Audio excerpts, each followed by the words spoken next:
মা, আপনাকে আজকাল চিন্তিত লাগছে কেন? জানো বৌমা, কদিন ধরে কে জানে আমাদের বাগান থেকে সব ফুল চুরি করে নিয়ে যাচ্ছে। তাই আমি ভাবলাম আজকে সারা রাত জেগে পাহারা দেবো, দেখবো কে আমাদের বাগান থেকে সব ফুল চুরি করে নিয়ে যায়। ঠিক আছে মা, তাহলে আজকে আমি সারা রাত জেগে পাহারা দেবো, দেখবো কে আমাদের বাগান থেকে ফুল চুরি করে। তুমি পারবে তো বৌমা? হ্যাঁ মা, আমি পারবো। ঠিক আছে, তুমি ভালো করে দেখবে কিন্তু।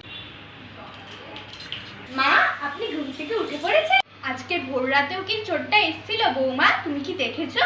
হ্যাঁ মা, আমি দেখেছি তো। আজকে ওই চোরটা এসে সব বাগানের ফুল চুরি করে নিয়ে চলে। তো তুমি আমাকে ডাকলে না কেন বৌমা? কিন্তু মা, আপনি তো আমাকে দেখতে বলেছেন, আপনাকে তো ডাকতে বলেননি। মা, তাহলে যখন সেই চোরটা এসেছিল তুমি কি করছিলে শুনি? আমি বলে দিচ্ছিলাম কোথায় কটা ফুল আছে, কোথা দিয়ে নিতে হবে, আর ওপরে যখন হাত পাচ্ছিল না আমি আপনার আস্তিটাও দিয়েছিলাম। जोर का झटका है जोरों से लगा। Like and subscribe for more videos.